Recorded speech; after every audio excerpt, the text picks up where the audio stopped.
The January 6th committee's motive as the ultimate Trump takedown has just taken a drastic U-turn, and the members of that committee might find themselves on the wrong side of history pretty soon. Trump's team is preparing a radical government transformation that could rewrite the entire bureaucratic playbook. In this video, we'll break down Team Trump's plans to purge the government and explore what it means for American politics.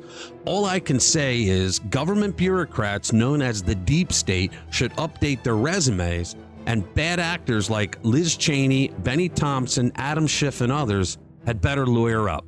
Let's get into it. Hey guys, welcome back to the channel. Now do me a favor, if you haven't already, become a subscriber to the channel. And don't forget to click the notification bell so you'll never miss the next video when it comes out. Tomorrow, we're doing a live stream at 6 p.m. I hope you join us. You'll have a good time. So let's get into it. Remember the January 6th committee that was supposed to be the ultimate Trump takedown? They were going to destroy his reputation. They were going to end his political career by ruining his chances of ever being able to run for office again. They were going to send criminal referrals to the crooked and corrupt FBI to have him charged with crimes. Remember all that?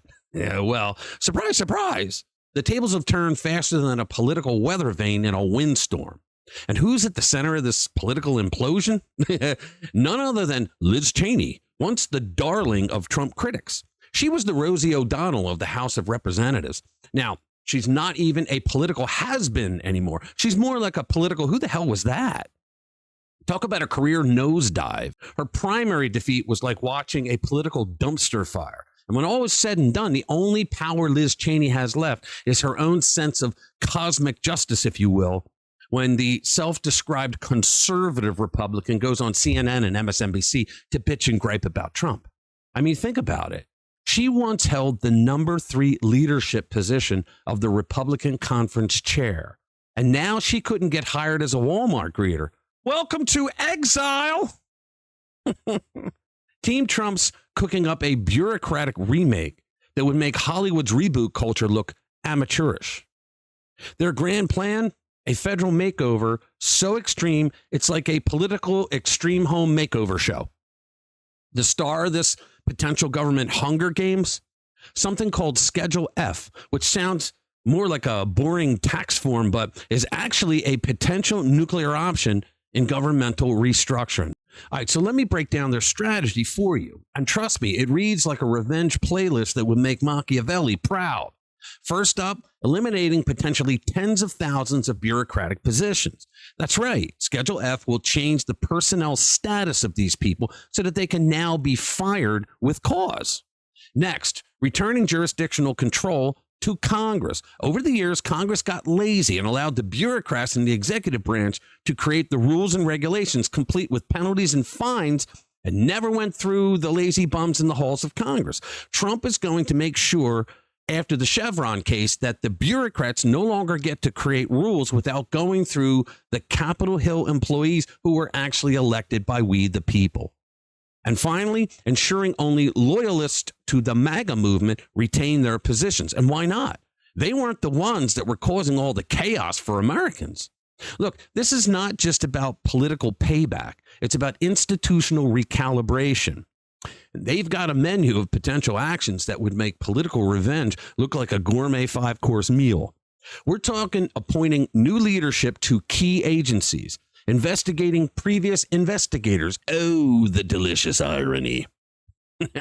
Revoking security clearances for perceived adversaries. That's important because you have a lot of people that go on, they finish their job and they go on to CNN and MSNBC and they start telling things that they learned through people that they wouldn't otherwise be able to talk to without their clearances. And even pardoning January 6th protesters. That's the big one right there. Now, here's the million-dollar philosophical question. Are we talking about loyalty to existing institutional structures or loyalty to a transformative political movement? It's like choosing between keeping your reliable old sedan or trading it in for a souped-up sports car with flame decals. Now, the famous phrase, the walls are closing in, might have a whole new set of political actors sweating now. Did the January 6th committee truly believe that they were about to deliver a knockout punch to Trump? Perhaps they'll soon be the ones hearing footsteps of combat boots in the wee hours of the night with CNN cameras set up on their front lawns.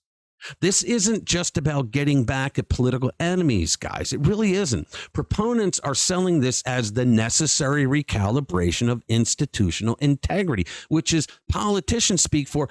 We're cleaning house and we've got some serious Windex. Trump has had 4 years, 4 long years to contemplate how to effectively purge what he sees as corruption and reposition the federal government. The upcoming months will reveal whether this is a strategic vision or merely another political fantasy. One thing is for sure, guys. This is a game of cat and mouse where the stakes are higher than ever. All right. Thank you for watching. Subscribe. Hit that notification bell if you want to be kept up to date with the latest news and analysis from a conservative perspective. I'll see you in the next one. Spread the word. When you walk in the room, my heart skips a beat.